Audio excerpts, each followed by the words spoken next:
adalah tarian suling dewa. Tari suling dewa merupakan kesenian tradisional masyarakat Bayan, Lombok Utara. Tarian ini hanya digelar ketika musim kemarau melanda. Mengapa demikian ya? Kita cari tahu yuk.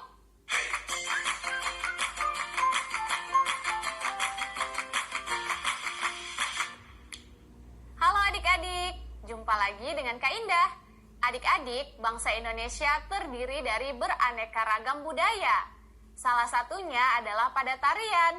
Seperti yang kita lihat pada awal video tadi, ada salah satu tarian yang berasal dari suku Bayan, Lombok Utara. Nah, tetapi adik-adik, tarian tersebut hanya digelar pada saat musim kemarau. Mengapa demikian ya? Untuk menjawab rasa penasaran kita simak yuk teks berikut. Tari suling dewa. Musim kemarau yang panjang menyebabkan bencana kekeringan. Untuk menghadapi bencana kekeringan tersebut, berbagai cara dilakukan oleh masyarakat. Salah satunya dengan melakukan upacara untuk meminta hujan. Adik-adik, ini adalah paragraf pertama.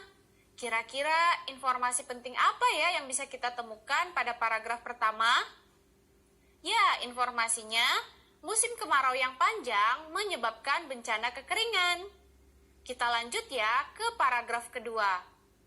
Tari suling dewa merupakan kesenian tradisional masyarakat Bayan, Lombok Utara, Nusa Tenggara Barat. Tarian ini hanya digelar ketika musim kemarau melanda. Tradisi ini digelar dengan tujuan untuk memohon turunnya hujan. Nah, peristiwa yang kita dapatkan pada paragraf kedua ini yaitu tari suling dewa merupakan kesenian tradisional masyarakat Bayan, Lombok Utara, Nusa Tenggara Barat. Kita lanjut ya adik-adik.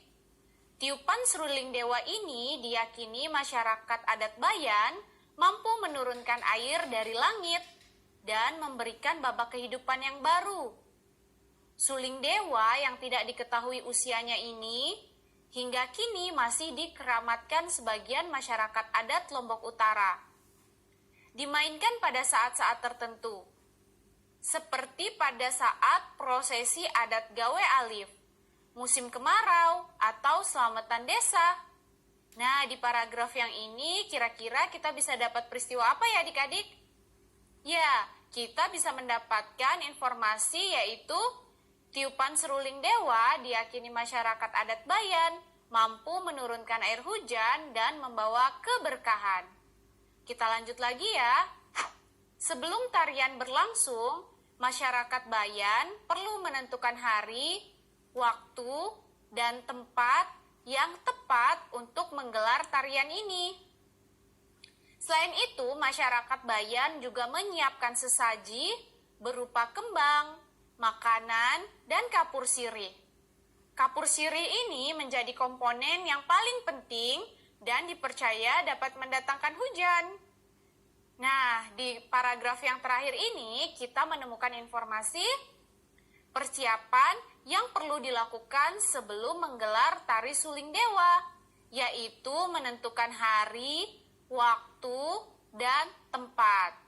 Nah, adik-adik, setelah kita menemukan informasi pada setiap paragraf, sekarang kita gabungkan yuk menjadi sebuah bagan.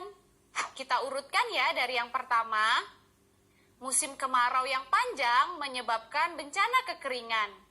Yang kedua, tari suling dewa merupakan kesenian tradisional masyarakat Bayan, Lombok Utara, Nusa Tenggara Barat. Yang ketiga, tiupan seruling dewa diyakini masyarakat adat Bayan mampu menurunkan air hujan dan membawa keberkahan. Yang terakhir, persiapan yang perlu dilakukan sebelum menggelar tari suling dewa yaitu menentukan hari, waktu, dan tempat. Wah, mudah sekali ya adik-adik mengurutkan peristiwa dalam teks fiksi. Adik-adik, kali ini kita sudah belajar ya mengurutkan peristiwa pada teks non-fiksi tentang tari suling dewa. Dari teks tersebut kita juga mendapatkan informasi. Ternyata tarian ini tidak selalu digelar ya adik-adik, karena hanya digelar pada saat waktu tertentu, yaitu pada saat musim kemarau. karena bertujuan untuk memanggil hujan. Bagaimana adik-adik? Sekarang kalian sudah paham kan bagaimana mengurutkan peristiwa pada teks non-fiksi? Kalian juga bisa loh berlatih di rumah untuk mengurutkan peristiwa pada teks non-fiksi yang kalian temukan. Tetap semangat ya adik-adik. Sampai jumpa.